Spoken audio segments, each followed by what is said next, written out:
How are you doing? It's Joshua Prey, your favorite person that try to get y'all to speak correctly, with another week of things you say wrong. Let's get started. So our first term of the day is Further versus farther. let's explain how you probably have been messing this up your whole life.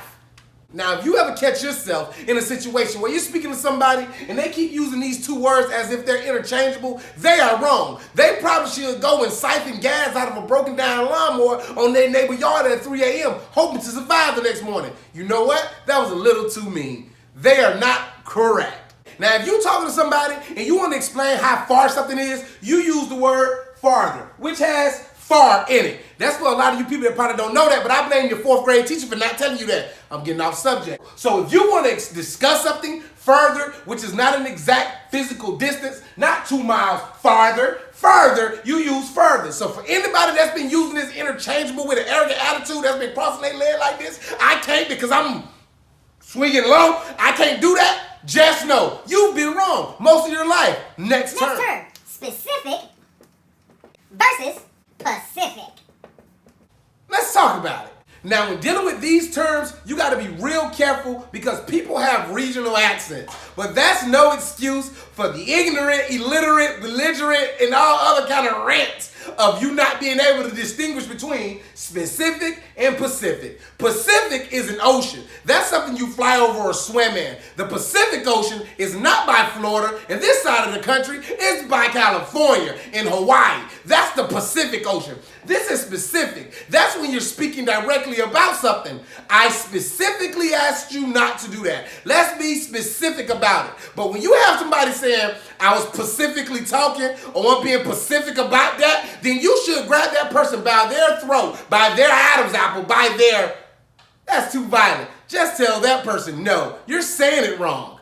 Next term. Now I know this one is a real gut puncher. Your versus your. Let's talk about it. Now, this may seem very, very, very difficult to any adult under the age of 3. But if you're over the age of 3, this shouldn't be difficult to you at all. But I understand. Some people learn at a much. I would use the word your if I wanted to describe something that you own. Your house, your car, your wife, your husband, your money that you kind of don't want to give me, and I know you still got it in your pocket, but you acting like you ain't got no money on you, and I ain't tripping, but I really need my money.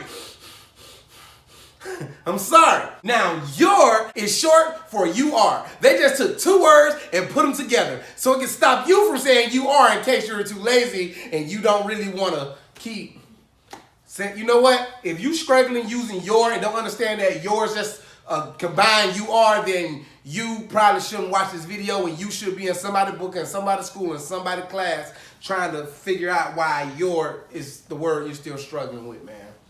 Your. You and R put together. You're gonna need more help than this video. Southern word of the day. The Southern term of the day is you calling me a lie? Now, if you've grown up in the South or any black home, this is a sentence that you did not want to hear. Because no matter if you were telling the truth or you were absolutely correct, your parents resorted to this, which was unfelt, to use this against you so they don't look embarrassed. So if you've been outside playing and you did nothing wrong and your mama thinks she saw you do something wrong, and she said, Josh, did you go out that door? I say, no, ma'am, I was in the house. Is you calling me a lie? No, ma'am. So you did go outside. Ma, I ain't go outside. So you calling me a lie? Ma, I ain't calling you no lie. You better stop saying lie. You better say you telling stories. Ma, I ain't telling no story. I ain't go outside. So you calling me a lie? No, ma'am. I ain't calling you no lie. So you did it. I did it.